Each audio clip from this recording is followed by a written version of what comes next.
Mateus, capítulo 6. Quero convidar vocês, Mateus, capítulo 6.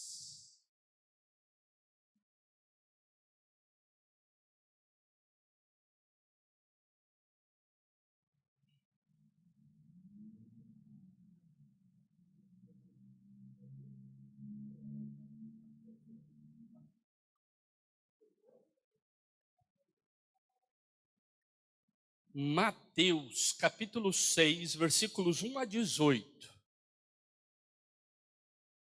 Mateus 6, 1 a 18. Acompanhe a leitura aí do texto. Evitem praticar as suas obras de justiça diante dos homens, para serem vistos por eles, porque sendo assim, vocês já não terão nenhuma recompensa junto do Pai de vocês, que está nos céus. Quando, pois, você der esmola, não fique tocando trombeta nas sinagogas e nas ruas, como fazem os hipócritas, para serem elogiados pelos outros. Em verdade vos digo que eles já receberam a sua recompensa. Mas ao dar esmola, que a sua mão esquerda ignore o que a mão direita está fazendo, para que a sua esmola fique em secreto. E o seu Pai, que vê em secreto, lhe recompensará.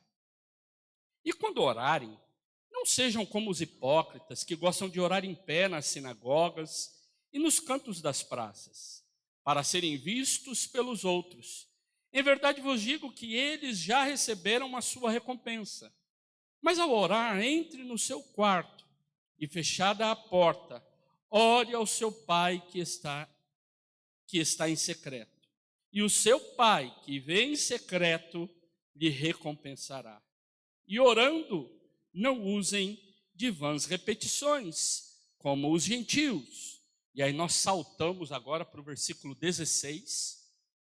Quando vocês jejuarem, não fiquem com uma aparência triste, como os hipócritas, porque desfiguram o rosto a fim de parecer aos outros que estão jejuando. Em verdade lhes digo que eles já receberam a sua recompensa. Mas você, quando jejuar, unja a cabeça e lave o rosto, a fim de não parecer aos outros que você está jejuando. E sim, ao seu Pai em secreto, e o seu Pai que vê em secreto lhe dará a recompensa. Oremos. Senhor, estamos em aula, pedimos a tua inspiração, a tua graça, ajuda-nos a entender um pouco mais a tua palavra. Oramos em nome de Jesus. Amém. Tem um ditado que diz assim: por fora, bela, por dentro, por fora, bela viola, por dentro, pão bolorento. Nós vivemos numa sociedade chamada sociedade do espetáculo. Teve um estudioso que trabalhou muito bem este tema, Debord. Ele vai falar um pouquinho sobre essa sociedade da aparência, né, onde os valores que se relacionam na nossa sociedade está ligado à imagem, muito mais à aparência. Ele escreve lá atrás, década de 60, mas é muito presente na sociedade até hoje. Ele fala da espetacularização da sociedade. É mais ou menos isso que a gente vive hoje. Transformar experiências do cotidiano num espetáculo. Vai almoçar, pega o seu celular, tira uma foto do prato ou de si mesmo, edita a foto, né? Então, nós não mandamos a foto real, nós trabalhamos a foto, muitas vezes mudamos o fundo, né? Damos uma melhorada, a gente consegue se maquiar, sabia, irmão Moisés, já viu? tira foto, e aí a pessoa consegue trabalhar o olho, tirar a ruga, colocar batom. Oi? Não, é uma coisa chique. Fora que você tem também, hoje você não precisa nem desses aplicativos que você tem que fazer. Você tem inteligências artificiais que fazem isso. Você pega uma foto sua, meio judiada, e coloca em certos aplicativos, dizendo, eu quero, oi? Corrija. Não, fala assim, ó, eu quero fotos para, como executivo. Lá estou eu de camiseta, tudo isso, de repente apareceu de terno, com umas poses bonitas, assim, olhando. Olhar, mudado tudo. Cabelo estava meio bagunçado, ficou arrumadinho. Né? Essa ideia de espetacularizar, ou seja, tornar um espetáculo. A imagem, ela vale mais do que a coisa em si. E aí o que acontece? A ficção se torna a verdade sobre aquilo que é o real. A pessoa tira a foto, acaba de postar. Não, ela acaba de postar uma foto no Instagram e você toca a campainha da casa dela e se depara com outra pessoa. Não é possível. Aquela linda maravilhosa é você? Aquele lindão maravilhoso é você? Você tem certeza? Porque é tratado de forma ficcional, do faz de conta. Mas não é muito, mais ou menos assim. Ou o Denorex, parece, mas não é. É mais ou menos isso. Quando a gente olha para esse texto, que faz parte do Sermão da Montanha, Jesus está falando assim: tomem cuidado para não fazer as coisas de aparência. Ele está chamando a atenção de quem aqui? Dos fariseus. Os fariseus, eles se orgulhavam de serem os cumpridores da lei. Eles faziam tudo direitinho. Tem que orar na praça? Nós ora, como diz o outro, né? Tem que jejuar? Nós jejua. Nós fazemos conforme o pedido. Tem que fazer? Mas não basta fazer. A pessoa quer que os outros vejam que ela está fazendo. E aí então Jesus vai chamar a atenção. E aqui a gente vê alguns vícios de linguagem, que aí quando a gente estuda o texto bíblico a gente descobre, né? Quando você lê o Antigo Testamento, a cultura judaica, o jeito de escrever que é o hebraico, ele é repetitivo, não é isso? Fala a verdade, lê aquele capítulo que fala lá que quando tocar o sino, como é que fala? O símbolo não sei do que, eu não sei o que, todo mundo tem que se ajoelhar perante a estátua do rei. Lembram que fala lá em Daniel?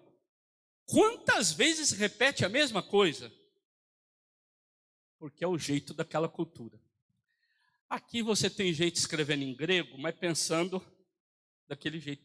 Por isso essas repetições todas. Vejam que a estrutura de cada um desses blocos é igualzinha.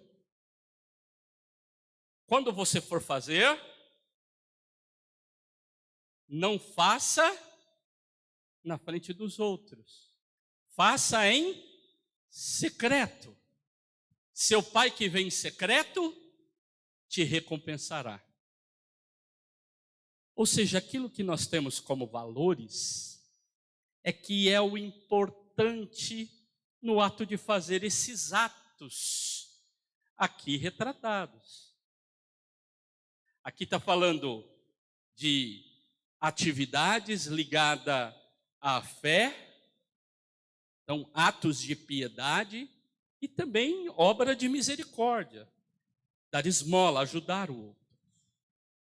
E aqui então vai falar daquilo que é a tentação de todos nós. de quem sabe fazer as coisas para que outros vejam, mas que não representam de verdade aquilo que aconteça dentro de nós.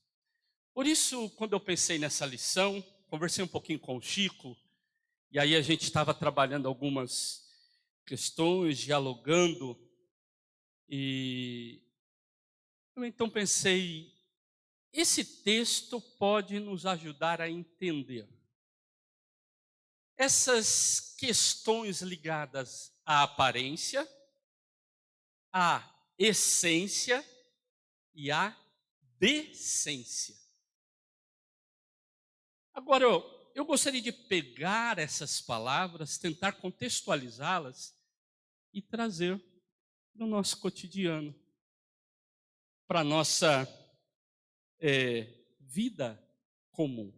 Por isso eu vou dialogar com várias áreas de pensamento e quero te convidar a caminhar com isso, caminhar por esses trilhos. Primeiro, eu fui ver o que seria aparência. Como as coisas se mostram. A imagem percebida pelos outros. Isso é aparência. Você está tão feliz hoje, mas a gente está com um sorriso amarelo, e lá no fundão, a gente não está tão bem. Mas a aparência demonstra isso. Como é que as pessoas, um pouquinho mais antigas, falavam, quando queria falar que a gente estava bonito, né? Minha família, chegou assim, nossa, você está gordo, está bonito. Uai, não está ornando esse elogio, não? Você está gordo, está bonito? Né? Mas o que é? Ah, você está comendo bem, a vida está boa, hein, filho? Ó, isso aí, né? Mas não ornou que está bonito. Então, a gente olha a aparência e a gente acaba definindo as coisas. E quando a gente define as coisas, a gente define a partir de nós e não a partir do objeto que nós estamos analisando, olhando. Sou eu falando das minhas sensações. Jesus, então, ele vai condenar essa prática só da aparência. Né? Ele vai dizer assim, ó, não faz para os outros ver, não. Não faz isso, não. Não vai lá dar esmola só para aparecer nos lugares, não. Não faz isso, não. Não fica orando em público só para parecer que você é melhor que os outros. Não jejua para ficar com cara de coitado. Nossa, que homem, que mulher. Não.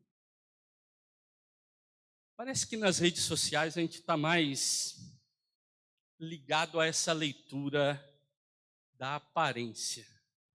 Daquilo que parece. O parecer ser é mais importante que o ser. Parecer ser é mais importante que o ser. E aí eu queria aprofundar um pouquinho. A gente trabalha muito o tema da ética, e aí foi um dos temas que o Chico tinha comentado comigo. Ética é um tema muito amplo. A gente começa a falar de ética quando a gente fala lá da Grécia clássica, Platão, Sócrates, Platão, Aristóteles. Eles desenvolvem, principalmente Aristóteles, desenvolve bem um texto dele, né, Ética Nicômaco. E aí você vem até a Idade Média, quando muda a forma de entender o que seria ética, e depois, lá no século XVI, XVII, muda a compreensão porque sai daquilo que nós chamamos de teologia para o conhecimento das ciências novamente. Né? É o chamado Renascimento, depois Iluminismo. Então é um tema vasto. E não daria para a gente trabalhar aqui. Por isso eu tenho que pegar isso e tentar resumir algumas questões que possam iluminar o nosso texto. Que é a leitura de alguns momentos da história, como se interpretou o que se chama Ética. Durante a Revolução Industrial, nasce um tipo de ética para responder àquela sociedade, chamada ética utilitarista, onde aquilo que vale ou é reconhecido pela maioria, isso é o melhor. Então as coisas não valem por si, valem a partir do reconhecimento de que a maioria aprova. Exemplo clássico de todos os livros de filosofia de ensino fundamental e médio. É o exemplo que ele trabalha aqui, né? Ou eles, os autores, eles dizem assim: se um bonde desgovernado tiver vindo e tiver que optar por passar em cima de uma pessoa ou de 5, qual que é melhor? Aí a ideia, de uma pessoa. Gente, melhor nenhuma, não existe isso. Isso foi muito forte na época da pandemia, essa leitura utilitarista. Lembram-se quando começou-se a discutir, olha, se tiver um leito só na UTI, e tiver um velhinho de 80 anos, e um jovem de 15 anos, quem que deveria ter direito a esse leito? O velhinho de 80. Aí o que acontece? A maioria das pessoas, numa leitura utilitarista, fala: esse de 80 já viveu muito, deixa o menino viver. Aí você coloca mais um temperinho. Você fala assim: mas esse menino matou, roubou, chutou, fez, e ele é um estrago. E aquele velhinho, gente boa, sempre fez as coisas. Aí as pessoas já mudam. Não, o velhinho, né? Porque ele... Dá para entender? É aquilo que agrada à maioria. Essa ideia de ética utilitarista, o valor não está na ação, mas está naquilo que as pessoas acham melhor sobre aquele ato. E assim você consegue ver na nossa sociedade muito da chamada ética utilitarista, onde aquilo que as pessoas acham que é o melhor porque agrada a um grupo maior, isso é o certo.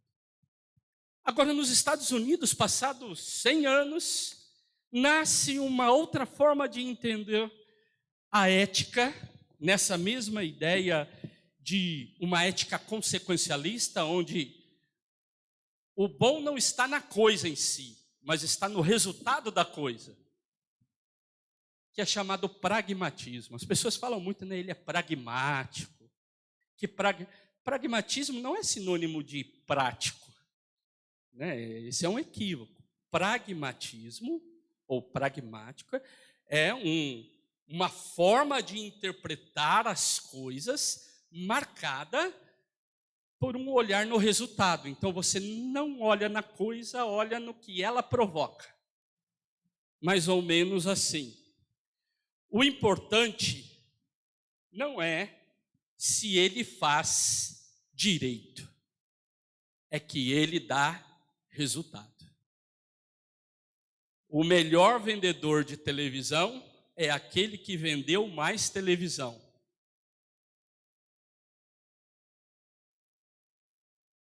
Mas ele mente. Ele faz coisa errada quando lidar com... Ele não age corretamente. Mas nessa ética pragmática, o que vale é o quê? O resultado. O melhor vendedor de televisão é o melhor vendedor. O vendedor que mais vendeu televisão é o melhor vendedor. Isso é pragmático. Pensem que esse jeito de olhar para as coisas vem muito antes da própria ideia teórica. Porque quando você olha para o texto, o que Jesus está chamando a atenção é nisso. É a ideia utilitária. Nossa, como ele é bom. Ele dá oferta. Nossa, ele jejua, homem de Deus. Não sei se o Chico lembra, eu comentei uma frase com ele. Estou citando porque Isso aqui é fruto de um diálogo com o professor que eu ia dar aula lá na Crisanto César, aí depois se transformou numa classe única, né? Mas pensem, a gente começa a olhar para as ações e a se perguntar: quem está fazendo, está agindo a partir de que motivação? E aí, olhando para o arraial da igreja, a gente começa a perguntar sobre ações éticas e ações carismáticas. E carismática aqui eu estou falando a partir do carisma de uma pessoa. E aí tem um livro da década de 80, intitulado assim, que é Necessário mais ética para os carismáticos e mais carisma para os éticos. O que é isso? Tem gente que tem carisma pessoal. Aquela pessoa que faz um monte de coisa errada, mas ele é carismático, ele é legal. Aí todo mundo é fã dele. Mas ele não age legal, meu. No âmbito da igreja, tem gente que tem a vida meio bagunçada. Só que na hora que chega no altar para falar, tem um jeito, tem uma coreografia, tem uma forma de trabalhar. Todo mundo fala: nossa, que bênção! Cheio. Mas aí você olha para, tem carisma, mas falta ética. Agora tem gente que é ético demais, direitinho, mas é um chato de galocha, né? Não há quem aguenta. Ninguém gosta de conviver porque é uma pessoa certa, mas é uma pessoa que não tem carisma, não tem relação, não constrói confiança nas pessoas. E aí é necessário a gente pensar nisso, como que a gente constrói uma identidade que não está na aparência do carismático apenas, naquilo que as pessoas pensam que eu sou, mas que eu não sou nada, e que eu possa viver de forma correta, em quem sabe o equilíbrio entre o carisma como pessoa e a ética. Um segundo ponto interessante que eu quero trazer, que fala da essência. Essência é a natureza das coisas, né? É aquilo que não muda nunca. A aparência pode mudar, mas a essência permanece. É uma possibilidade da gente entender. Quem sabe os perfumes nos ajudem. Já não é mais uma fruta, mas quando você cheira, tem cheiro de fruta. Quer dizer, a essência, o que tem a ver com algo daquilo que é presente, ainda que modificado na aparência. Jesus então vai enfatizar isso, fala assim, ó, não fiquem parecendo os outros. Faz em secreto. Essas coisas estão ligadas ao privado. Não está falando aqui de uma religião intimista, porque o evangelho não é um evangelho intimista, do eu, tudo para mim e o outro que se vire. Pelo contrário, o evangelho é coletivo, é corpo, é unidade. Agora, o que diz aqui é o seguinte: você precisa de se preocupar com aquilo que está ligado à sua intimidade com Deus. Então, se a oração, converse com Deus. Lá na faculdade de teologia, uma vez, eu pregando, eu queria fazer uma ilustração. No meio do sermão, meu celular estava assim. Eu fiz de conta que meu celular tocou. E eu peguei o celular, disse, alô? E virei assim, alô? Sim, pode falar, sou eu. Não, o que eu estou fazendo não é tão importante não, pode falar. Gente, na hora que eu olhei para trás, o povo estava todo assim. Eu falei, não é assim que a gente faz com Deus? A gente está orando, toca o celular, a gente bate o telefone com Deus e atende o outro telefone? Essa era uma forma de dizer assim, a gente tem uma facilidade de romper com coisas importantes em nome de outras. Ele fala que pare de fazer as coisas para aparecer. Pensa na essência. E aí, qual é a forma que o texto vai dizer? Faz em secreto. Porque quem tem que ouvir a tua oração não é o povo curioso. Quem que tem que ouvir tua oração? É Deus. E Ele te ouve em secreto. Se a minha oração é particular, eu não preciso de fazer em público. Não preciso. Eu não preciso de reunir as pessoas para dizer, Senhor, cuida de mim, eu preciso. Não. Isso eu faço secreto. Agora, a minha oração pública é uma oração coletiva. Quando eu oro em nome do grupo, ou oro em favor de, aí sim. Gente, como é terapêutico receber uma oração, não é verdade? Momentos da vida em que alguém toca em você e ora por você. Momentos difíceis em que uma palavra de carinho, de afeto, te alcança e que está sendo dirigida a Deus para que Ele cuide de você. Isso é bênção, mas aquilo que é íntimo, se você vai orar, então não ora para aparecer. Se você vai jejuar, para ter comunhão com Deus. Se você vai dar esmola, pense que você está ajudando o outro, e não se aparecendo. Então, essas chamadas, elas são muito interessantes. E aí a gente começa a pensar, o que de verdade a gente precisa de ter como valores? Né? Valores. Valores que possam ser utilizados no cotidiano. Não aparência, valores. E uma das questões é a gente olhar para dentro de nós. Nós cantamos na hora do culto, né? Sonda-me. E a gente também precisa de se sondar, se conhecer. E é muito legal quando a gente então vê um estudioso que vai falar de ética, chamado Kant, Immanuel Kant. Ele, ao abordar esse tema, ele diz assim, olha, não é o resultado que a gente tem que olhar para ele. Fazer as coisas certas, é necessário pensar naquilo que é correto e que possa ser uma lei universal. E aí ele propõe um negócio chamado imperativos categóricos. O que é isso? Ele fala, vamos partir da lógica. Ele é iluminista.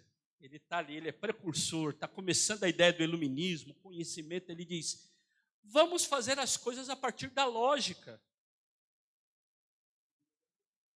Oi?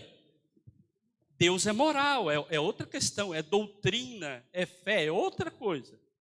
Agora, e ele era um cristão ferrenho, viu? Não fique pensando que ele é um... Não, ele era cristão radical, entendeu? Mas um estudioso. E olha que interessante. Ele vai dizer, quando você faz uso da lógica e transforma aquilo que é ação em uma ação que pode ser aplicada de forma universal, você encontra alguns parâmetros de ética. Qual que é a diferença entre ética e moral? Moral são códigos de conduta. A igreja é cheia de moral. Doutrina, tudo isso. E quando a gente não consegue lidar com algumas respostas, a gente fica triste porque a coisa é fechada.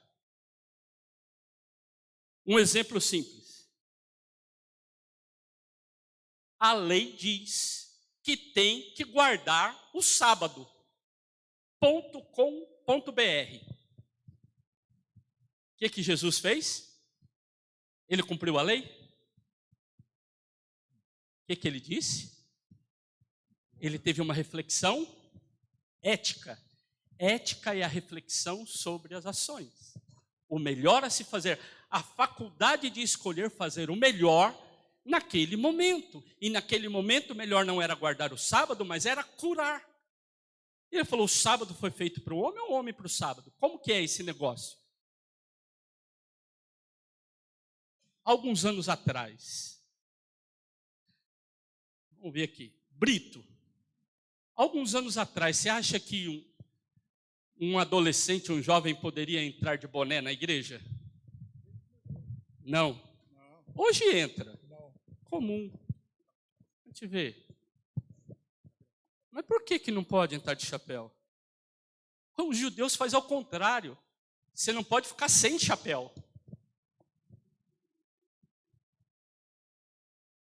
Da época do paletó que poderia ter um ou não ter nenhum cortado.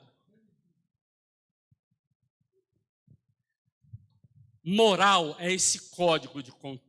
Ou você usa esse tipo de paletó, que esse negócio de ter um rachadinho atrás, meu irmão, isso daí é coisa do mundo. Do inimigo. Do inimigo. Mas peraí, gente, para os judeus você tem que pôr chapéu para entrar no lugar de cultuar, e a gente fala que tem que tirar o chapéu para entrar no lugar de cultuar, mas que rolo é esse? Qual que é certo, qual que é errado? A grande pergunta é a reflexão sobre o assunto é que é importante. E aí, o que esse Kant vai dizer que eu acho que pode nos ajudar? Falou, vamos falar sobre a mentira? Quem te acha que mentir, né?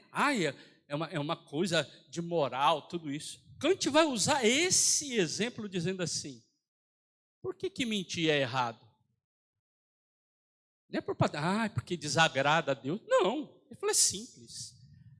A comunicação humana precisa de ser assertiva, correta. Se mente, quebra a confiança. Quem lembra a historinha do lobo e da ovelhinha? Como é que é? A ovelhinha ficava brincando, dizendo, ao lobo, ao lobo, ao lobo. O pastor vinha correndo e livrar. Quando ele chegava para livrar, ela falava, é brincadeira. Depois fazia de novo, fazia de novo. Quando o lobo veio de verdade, o pastor não socorreu. O problema não é moralismo. A mentira é algo ruim porque quebra a confiança na comunicação humana. E isso não está ligado à religião, porque Deus não gosta. E assim são muitos outros princípios.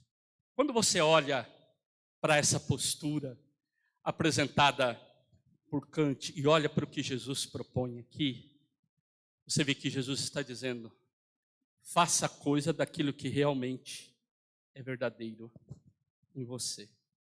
Não para que os outros pensem que venha a ser. Terceiro, decência. Gente, em português a gente tem um monte de prefixo, sufixo de outras línguas. E aqui a gente tem um prefixo que a gente usa, que é do indo-europeu e que a gente acaba usando um pouquinho como vindo do grego também, que é dek. Dek está ligado à beleza. Daí a palavra decoração. Daí a palavra decoro parlamentar. Que não existe, que infelizmente está ausente. Né? Então vamos pensar, o que é o DEC? Ciente é pessoa, e nós estamos falando de decente, nós estamos falando de uma pessoa que vive de forma bela. DEC, ente, pessoa que vive de forma bela. É a beleza moral. É a pessoa que vive de forma bela.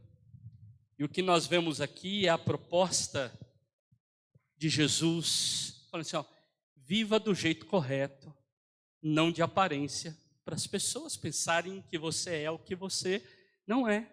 Seja, ao invés de parecer ser. E olha que interessante quando a gente começa a pensar sobre um termo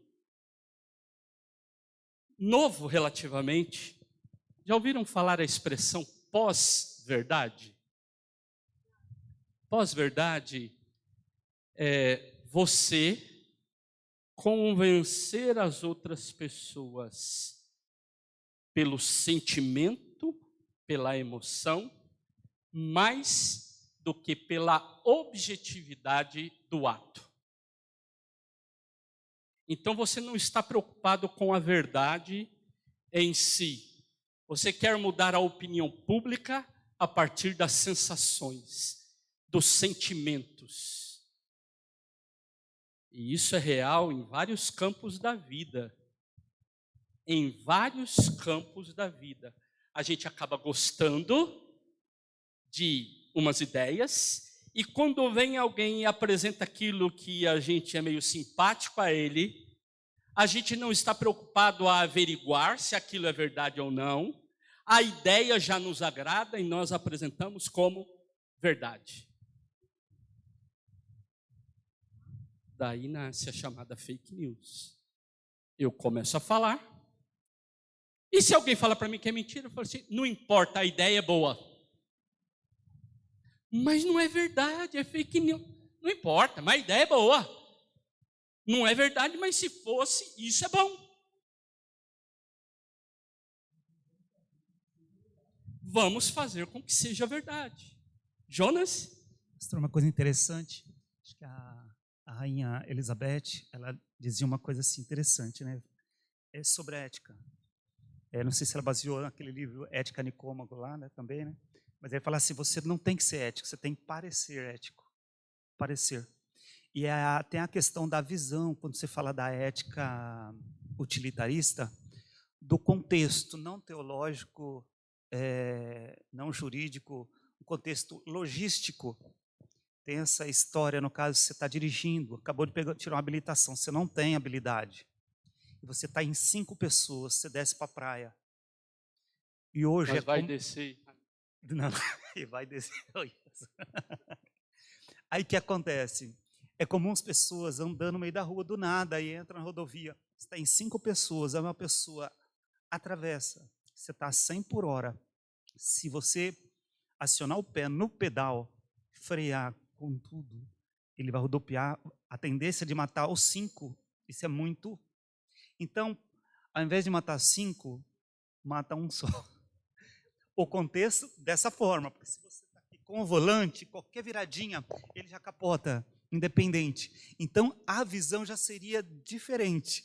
Se você está com o carro, a pessoa entrou com tudo, você a 100 por hora, fazendo uma curva, de matar 5, mata 1, mas é melhor não matar ninguém. Então, já é diferente o contexto dentro da ótica, pensando de uma forma já logística. Inclusive, tem até esse exemplo. Essa é uma leitura utilitarista. Ela é utilitarista. A gente não tem que optar se morre 1 ou 5. Não dá. É uma fatalidade. A pessoa entrou e morreu. Agora, fala que é certo ou que é errado, aí é outro tema. É uma questão de segundo, né? É algo que você vai decidir. Você que está ali, né? E assim, pode ser impulso, pode ser outras coisas. Agora, dizer que eu tive tempo de raciocínio lógico, eu não tive. Então, a gente precisa de entender essas questões. Esse é o famoso falso dilema. Sim. Então, pense comigo que a gente precisa de lidar com essas questões. Que elas estão ligadas ao quê? Ao cotidiano. Posso fazer uma pergunta? Pois não? Em tudo isso entra nós como pessoa, a nossa formação, a nossa formação intelectual, a nossa formação emocional e a nossa formação, não sei se acadêmica, psicológica, alguma coisa. Dependendo do grau que eu estou nesse nível de formação, altera esse problema. Quer dizer, que percepção que eu tenho do problema e que nível que eu tenho para entender esse problema. Quer dizer, vou usar uma palavra aqui, não sei se cabe no lugar. Quer dizer, eu posso diante de uma questão dessa, eu não consegui, eu tenho dissonância cognitiva. O meu conhecimento, o nível que eu tenho, não consegue apreender esses valores. Pode ocorrer isso?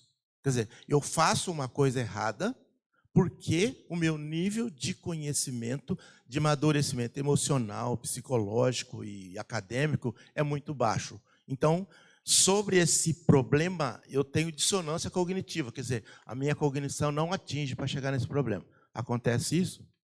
Kant diria sim, porque depende Eu gosto do Kant. conhecimento. Ou seja, eu tenho que saber para fazer. Por isso ele vai falar, é necessário. Então a ética é o quê? É essa faculdade de pensar e decidir. E vamos decidir a partir do conhecimento. Agora, a minha ação, para facilitar para o Kant, seria assim: eu tenho que fazer o melhor pensando que aquilo que eu estou fazendo eu queria que fizessem comigo. Aquilo que eu estou fazendo se tornaria uma norma universal. Aí eu estou caminhando para posturas éticas. Essa é uma ação ética. Porque ele diferencia, e isso é importante a gente ter, né? Eu falei aqui dessa questão que ele apresenta. Seria o imperativo categórico, né? Mas ele fala dos hipotéticos. Seria o imperativo categórico? Isso. Seria o imperativo categórico, que ele fala, ó, isso é porque você conhece, definiu, você decide, a razão ajudou, isso é lógica. Agora, existem coisas que estão ligadas, ele chama assim, de imperativos hipotéticos. O que seria esse hipotético? Eu quero emagrecer, então eu quero uma regra ética para emagrecer. Não tem. Eu tenho o quê? Ações que me levem. Então, se você fizer exercício, se você mudar sua alimentação, logo, então não estamos falando da ação em si. Estamos falando de uma ação com o fim de alcançar outra coisa.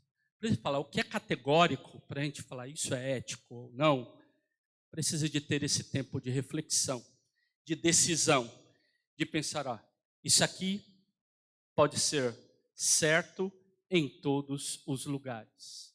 A questão do chapéu que eu falei. Por que para o judeu é importante e para nós tem que ser sem chapéu? Isso é um imperativo que não é categórico, é hipotético. A ideia é falar de respeito. Os dois estão falando de respeito. O judeu, quando usa o kippá, ele está dizendo, entre eu e Deus, há muito respeito. E a gente, quando manda o guri tirar o boné da cabeça, porque está entrando num lugar, fala assim, tem respeito, você está na casa de Deus. Não é isso? Nós estamos querendo falar de respeito. Só que para falar de respeito, nós estamos colocando uma outra coisa. Então o importante não é se usa chapéu ou não usa chapéu. O importante é, o categórico seja respeitoso. Dá para entender?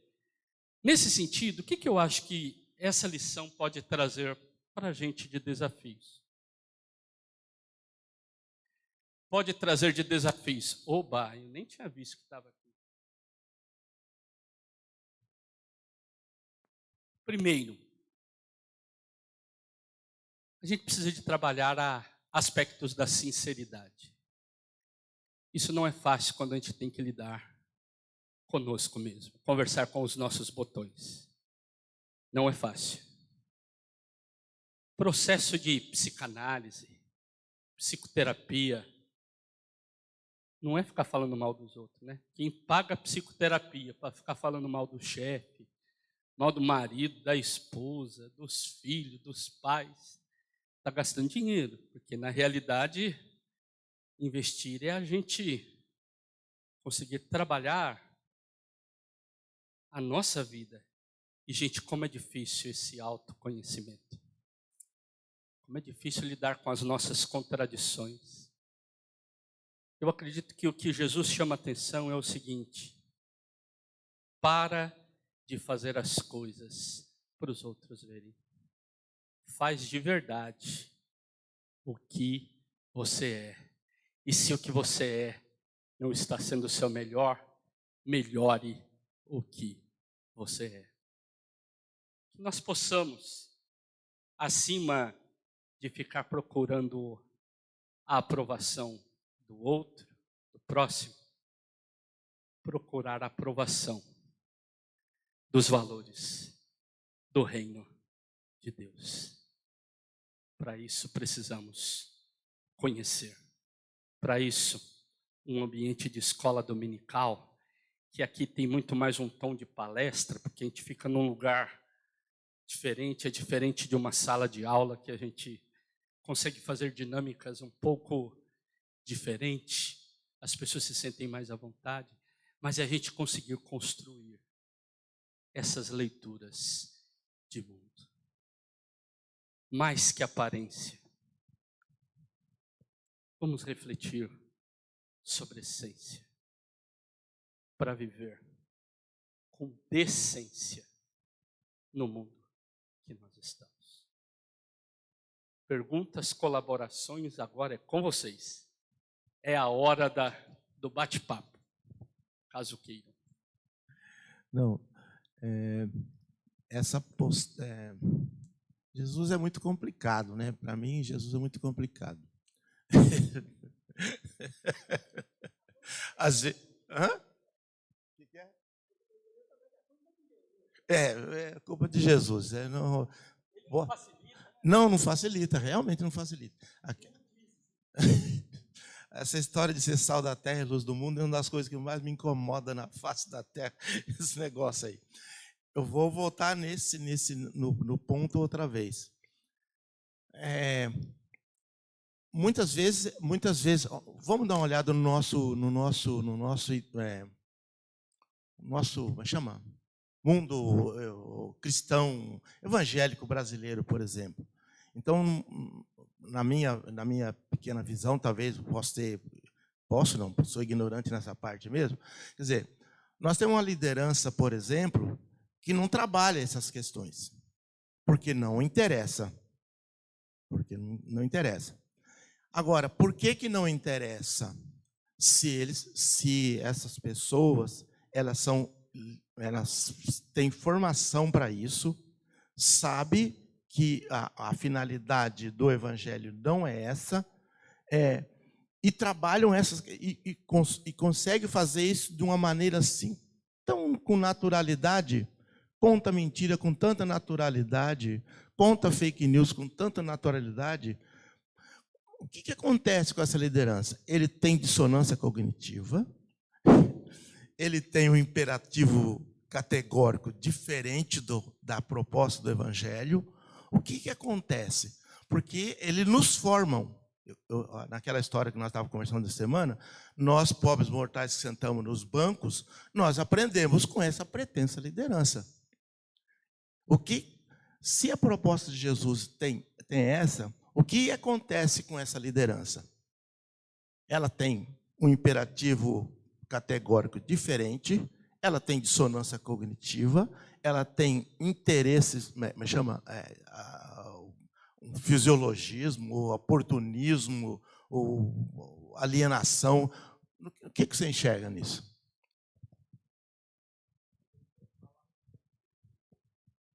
Ele fala que Jesus é complicado.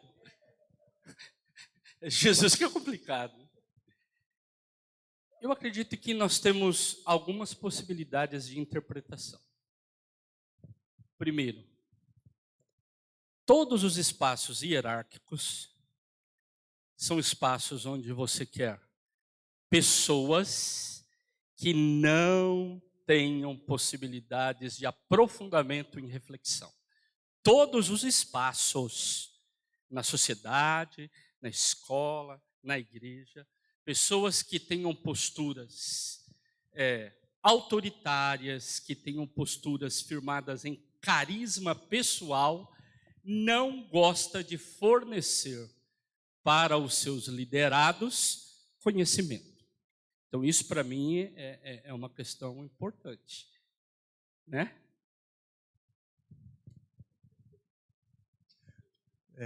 Toda vez que entra um conhecimento no paraíso, alguém é expulso, então. Imagine só. Então, olha, você tem essa possibilidade. Aí você pode colocar como fisiologismo, né? Assim, ó, eu tenho que me preservar. Eu quero me preservar.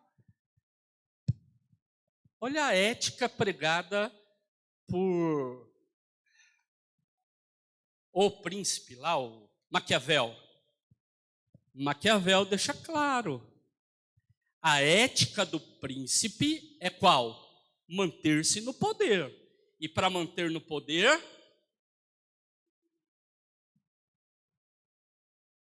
então você tem que entender que posturas autoritárias, elas vão ter isso em qualquer âmbito, pode ser na família, pode ser na sala de aula. Tem professor que age desse jeito. Em qualquer ambiente, não é na igreja. Em qualquer ambiente, isso daí pode acontecer. São posturas autoritárias. Agora eu vou trazer para a igreja. O que eu sinto falta é que a Igreja Metodista, em 1982, ela lança um documento para ser norteador do seu jeito de ser igreja. Plano para a vida e missão. Disso nasce uma estrutura nova em 1987, dizendo: nos organizamos de forma democrática a partir de dons e ministérios. Isso fragiliza autoritarismo e fragiliza a postura autoritária de lideranças, seja em que âmbito for, gente. A gente fala às vezes na estrutura nacional, mas isso pode acontecer em qualquer espaço. Pode acontecer no espaço da sociedade de mulheres, no espaço do Ministério X, no espaço do coral. Isso pode. Porque é a figura carismática do líder que está em cima ou acima de tudo. Eu acredito que a melhor solução é quando a gente divide com as pessoas, capacita pessoas e pessoas ajudam a tomar decisões. Aí sim, não seremos reféns de posturas autoritárias. Repito, em qualquer âmbito, a democracia, o diálogo, a fala, a construção do resultado. Acho que para a igreja, eu diria, voltar a alguns documentos e sair do carisma de uma pessoa, de duas, de um líder, falar ele manda e ele faz. Isso é uma possibilidade de mudança. Então, eu queria fazer 2 comentários. Primeiro, então, entendemos aí que imagem não é tudo, né? E outra coisa, tem uma pesquisa circulando que nós estamos em baixa em termos na sociedade, em termos de credibilidade, tá? Tem relação com isso tudo, né? Não sei se vocês sabem, irmão Moisés, não sei se vocês sabem, mas alguns espaços não fazem crédito para pastores, assim como outras profissões, né? Mas os pastores estão no meio disso daí. Uma vez eu tentei, há muitos anos atrás, eu tentei fazer um cartão do posto de combustível. Eu coloquei como pastor, não passou, eu coloquei como professor, passou na hora. Com as inteligências artificiais, isso acontece.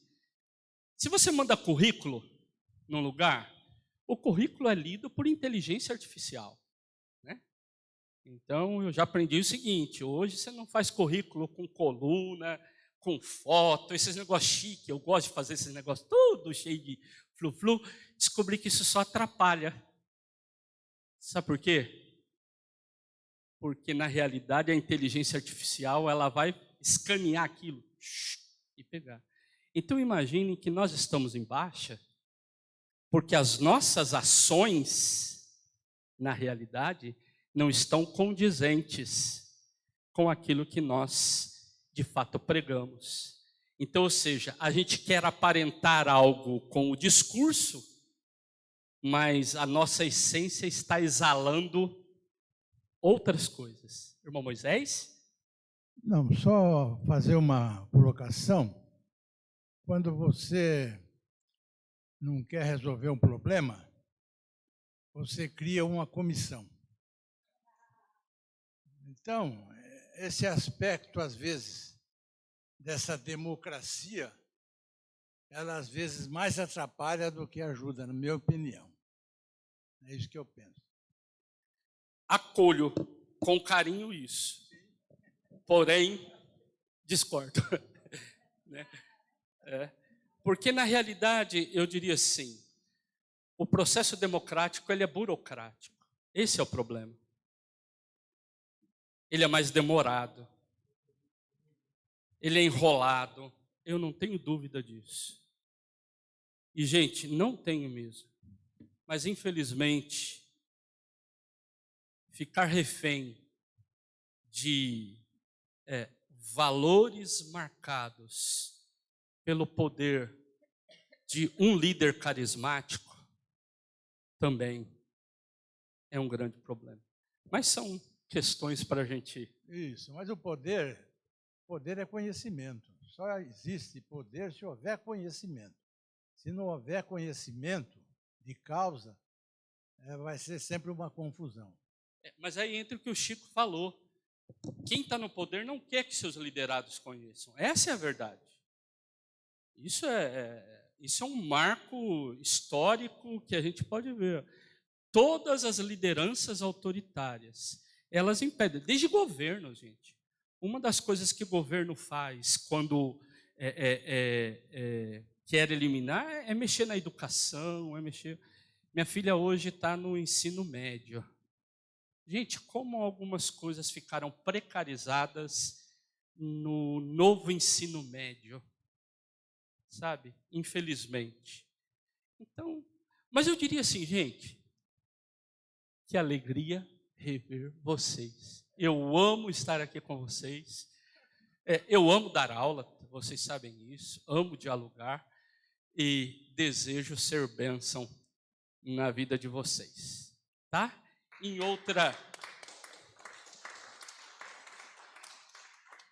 outras oportunidades, nós vamos aprofundando isso, tá bom? Passa a palavra para alguém terminar para nós aqui. Vamos ficar de pé, vamos orar?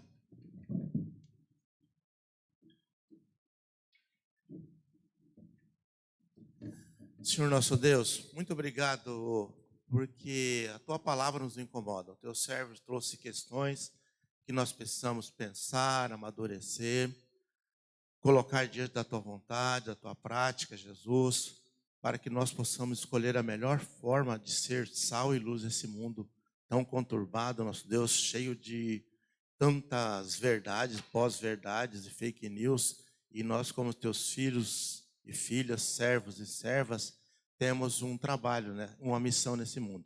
E nós queremos, em nome de Jesus, que o Senhor abençoe a vida do Paulo, Senhor, que esse ministério que ele tem do ensino seja cada vez mais agraciado pela Tua presença na vida dele, na vida da Bia, nosso Deus, para que o Teu nome, através desses Teus filhos, seja louvado e glorificado.